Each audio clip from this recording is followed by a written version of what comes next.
안녕하세요. 직접 쓴 소설 읽어주는 여자. 직소녀에 오신 걸 환영합니다.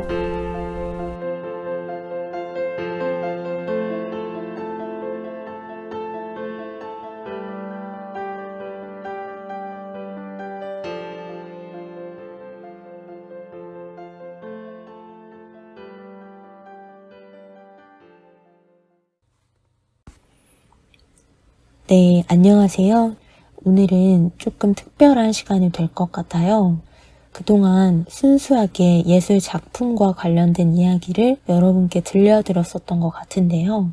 오늘은 지난해 우리가 겪어야 했던 사회적 참사와 관련해서 제가 느낀 것들을 예술 작품 이야기와 함께 풀어볼 수 있을 것 같아서 준비를 했는데요.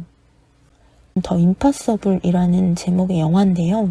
재난 상황에 연대가 빚어내는 치유의 힘, 연대의 힘에 대해서 굉장히 잘 그려내서 제 머릿속에 인상 깊게 남은 영화예요. 그래서 이 이어미지의 Ansiety라는 앨범의 7번 트랙에 수록된 이태원이라는 곡과 후안 안토니오 바요나라는 감독의 더 임파서블이라는 재난 해일 영화를 한번 엮어서 우리가 지난해의 참사에 대해서 생각해보는 시간을 가지면 어떨까라는 생각이 들었어요.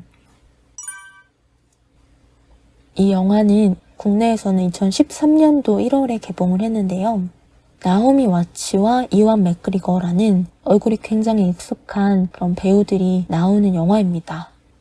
이 영화는 2004년 12월 26일에 실제로 동남아시아 해안에서 일어났던 해일 재난 사건을 바탕으로 실화 기반으로 제작된 영화인데요. 이 재난으로 전 세계 숱한 가족들의 삶이 송두리째 바뀌었는데 이 영화는 그 가운데 한 가족의 실화를 다루고 있습니다.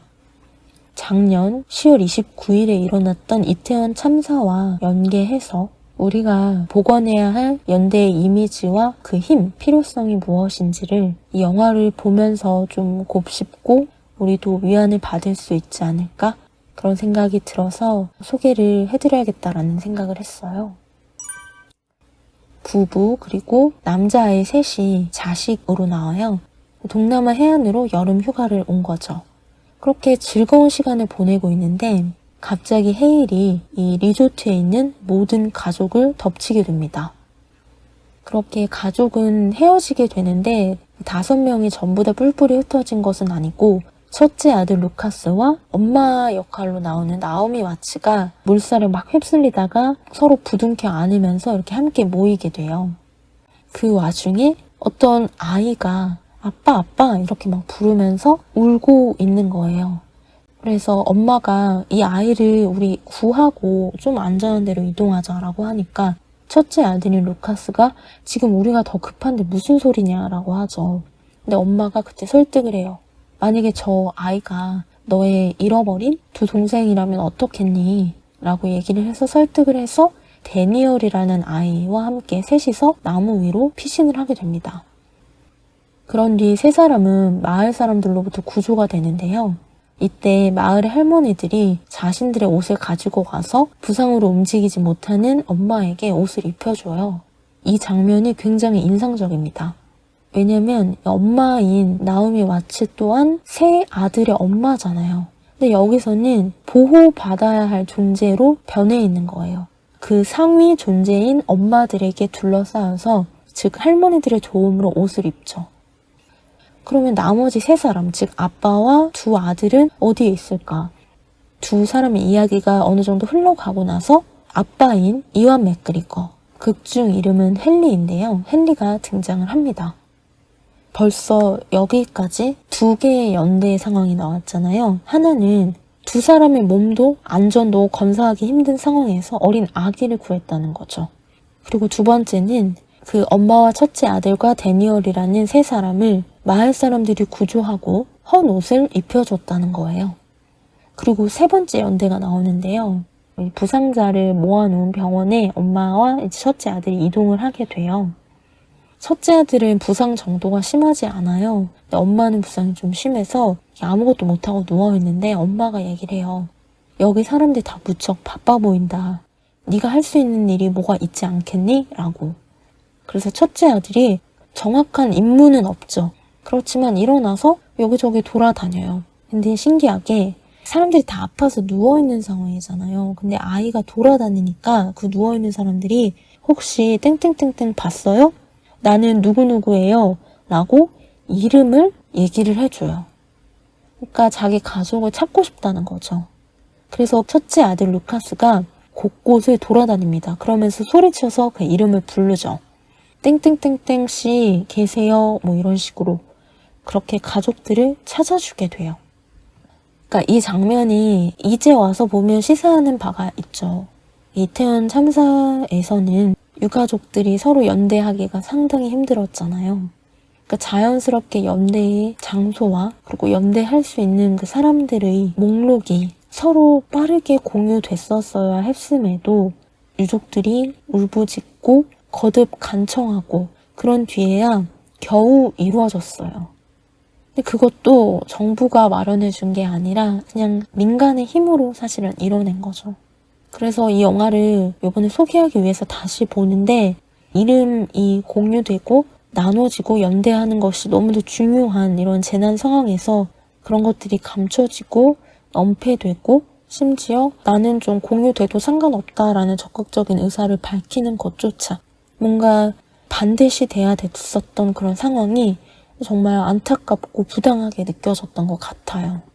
어쨌든 다시 영화 이야기로 돌아가 보면 아빠인 헨리는 재난 현장을 떠나지 못하고 있었어요. 왜냐면 엄마와 첫째 아들이 어딘가 있을 거라는 생각 때문에 계속 뒤지고 있었던 거죠.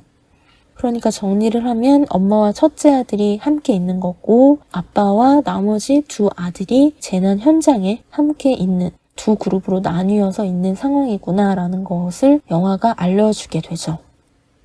그런데 남편인 헨리는 수색을 포기할 수가 없는 거예요. 그래서 두 아들을 먼저 대피소로 떠나보내요. 그러고 나서 이 아빠도 또 다른 대피소로 향하게 돼요. 그렇게 다시 세 그룹으로 가족이 나뉘게 됩니다. 그런데 이 아빠가 새롭게 도착한 대피소에서 일어나는 에피소드가 저는 이 영화에서 정말 가장 인상적인 장면이라고 생각을 하는데요. 아빠가 이제 도착을 했고 그 안에 또 가족을 잃은 경미한 부상 정도를 지닌 사람들이 대피소니까 모여 있을 거 아니에요. 즉 피해를 입은 사람들이 바로 모여서 마음을 추스르고 대비할 장소가 있었다는 거죠. 그리고 자신들에게 어떤 일이 일어나는지 현재 어떤 아픔을 느끼고 있는지를 즉자적으로 공유할 수 있는 장소가 있었다는 거예요. 남편인 헨리가 자기 이야기를 시작해요. 그러자 같은 상황에 처한 남자가 있거든요. 그 남자가 헨리한테 물어봐요. 그럼 고향에는 전화를 했어요? 라고. 이런 참사가 일어났다고 하면 뉴스에서 그 소식을 접하면 당연히 행선지를 알고 있는 부모로서는 어떻게 된 거지? 피해는 없나? 이거를 엄청 걱정을 하고 있을 거 아니에요. 그러니까 이 남자가 그런 의미에서 질문한 거예요. 그러자 헨리가 말하죠. 핸드폰이 없어서 못했다고. 그랬더니 그 남자가 배터리가 얼마 남지 않아서 좀 소중하지만 내 전화기를 빌려주고 싶다, 당신한테. 그러면서 핸드폰을 빌려줘요. 헨리는 아버지한테 황급히 전화를 걸죠. 막 눈물을 막 엄청 쏟아내요. 아버지는 말하죠. 진정하렴, 진정하렴. 근데 그제서야 헨리가 정신이 딱 드는 것 같아요. 제가 봤을 때는. 막 울다가 갑자기 이렇게 얘기를 해요. 이 핸드폰을 써야 할 사람이 너무 많아요. 저 끊을게요. 이러면서 전화를 확 끊어버려요. 순간적으로 민폐를 끼쳤다는 생각이 든 거죠. 핸드폰 배터리도 얼마 안 남고 여기 사람들이 이렇게 많은데 길게 통화를 할 수가 없잖아요. 근데 이 다음 장면이 정말 압권이에요. 핸드폰을 빌려준 남자가 헨리가 그렇게 전화를 끊고 핸드폰을 돌려주니까 이렇게 말해요. 당신 전화를 다시 해야 해요. 그런 식으로 전화를 끊으면 안 돼요. 이렇게요. 그렇게 할 말만 하고 끊으면 안 된다. 그건 그 사람에 대한 예의가 아니다. 라고 조언하는 그런 장면인 거죠. 이런 게 바로 우리가 재난에 맞서는 올바른 태도, 그리고 올바른 상상력이 아닐까라는 생각을 한 거죠. 정말로 전화를 그렇게 끊으면 안 되잖아요. 헨리가 다시 전화를 겁니다. 어떤 상황인데 나는 희망을 놓지 않을 거예요. 나는 반드시 나의 아내와 첫째 아들을 찾을 거예요. 그런 다음에 아버지께 다시 연락드릴게요. 라고. 그렇게 두 번째 전화가 종료됩니다. 이게 영화에서 나오는 네 번째 연대라고 볼 수 있겠죠? 사실 연대는 굉장히 많아요. 엄청난 재난 상황 속에서 모든 사람들이 서로를 돕고 도움을 요청하고 그러면서 영화가 흘러가죠. 가시적으로 굳이 찝어내서 이렇게 번호화할 수 있는 연대의 장면이 이렇다는 뜻인데요. 근데 영화는 추천을 제가 드린다라는 의미보다는 연대를 한다면 어떤 방식으로 해야 하는지 그리고 연대의 기능은 무엇인지를 이 영화가 보여준다는 생각이 제가 2번 보고 나니까 확실히 들어서 우리가 지나간 일을 또 잊지 말자는 의미도 있고 해서 이 컨텐츠로 한번 준비를 해보게 됐습니다. 가장 참 처참했다라고 느끼는 거는 역시 국가에서 표준 양식으로 제시한 애도 방식이 아닐까 싶습니다. 위패와 영정 없이 추모하라. 그러한 지침이 과연 상식적으로 내릴 수 있는 지침인가? 그리고 상식적으로 받아들일 수 있는 지침인가? 라는 부분에 있어서는 저는 아직도 의문이고요. 합동 분향소가 차려졌을 때 믿기가 힘들었어요. 왜냐면 단 8글자가 보이더라고요. 이태원 사고 사망자. 만약에 내 가족이 죽었다면 너무도 추상적이고 마치 신기루 같은 8글자 아래서 내가 과연 제대로 된 애도와 추모를 할 수 있었을까를 생각해보면 너무너무 화가 나요. 정부의 그러한 지침 때문에 이태원 사고 사망자라는 오직 하나이며 단일한 문구이자 8글자 아래 당시 10월 31일 기준으로 154명의 생애가 한데 뭉그려져 놓이게 됐죠. 내 부모, 자식, 친구, 지인의 장례식에 가서 사진과 이름도 없는 곳 앞에, 그러니까 단순한 꽃 앞에 머리를 조아리는 것과 이것이 무엇이 다를까? 장례식에 갔는데 이름도 사진도 없어 길을 잃게 만드는 것과 이것이 무엇이 다를까? 대체 누구한테 어떤 애도를 하라는 말일까? 실체 없는 하얀 꽃 앞에서 애도가 정확한 방향으로 향할 수 있을까? 동일한 꽃, 구분되지 않는 꽃 앞에서 누구의 이름을 불러야 할까? 그러한 잔인하고 불필요한 방식을 어떻게 기획할 수 있을까? 어떠한 상상력의 발로가 그러한 표준 양식을 꺼내들게 만들었을까? 하는 생각이 꼬리에 꼬리를 물었습니다.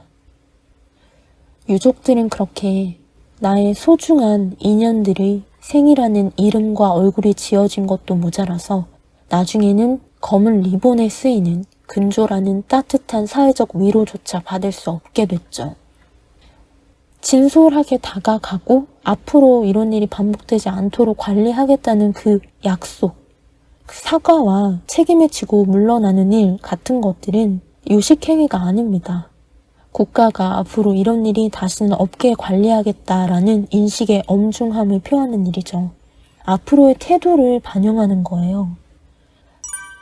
혹시라도 이 방송을 들으신 분이 계시다면 며칠 내로 제 블로그에 12구 이태원 참사의 고함이라는 글을 아마도 마무리해서 올릴 수 있을 것 같으니까요. 그때 한번 읽어봐 주시러 와주시면 좋겠습니다. 오늘 방송은 여기서 마무리하겠습니다. 다음에 또 만나요.